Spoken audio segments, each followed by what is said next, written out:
రాక్షసి నా సంగతి తెలుసా? తెలుసులే, నువ్వు పరమ గయ్యాలి, అందుకే నీకు ఎన్ని శిక్షలు పడ్డాయి. ఆ చిత్రగుప్తుడు తప్పుడు లెక్కలు రాసి నా పాపాలే ఖర్చు రాశాడు కానీ నా పుణ్యం ఒకటి దబర అయ్యలేదు. ఎలా మీ చేతులు పడిపోయింది ఆ ప్రాణం లాంటివి. ఏంటది ఏంటది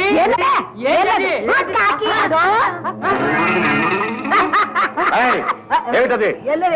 వాళ్ళే వాళ్ళే ఏదో మూట తీసుకొచ్చింది. ఎలా ఏమో ఏం లేదు.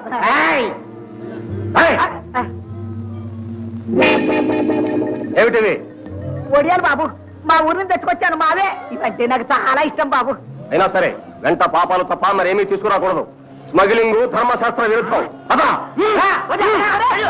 ఆగండి, ఏమిటో రోడ్డు పెద్దవాడి మీద ఇవిడ మహాపాపి, శిక్షించాల్సింది. శిక్షించాలంటే మగబొట్లేనా?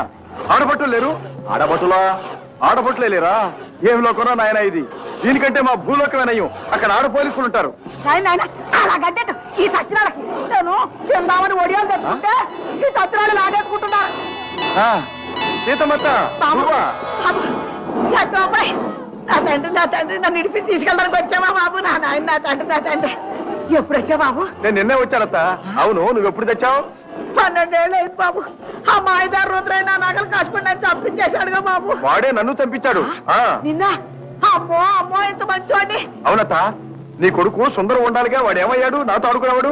చిన్నప్పుడే అయిపోతా లేకుండా ఇల్లు వదిలిపెట్టి వెళ్ళిపోయాడుగా. అదా పోయాడక్క పోయాడు.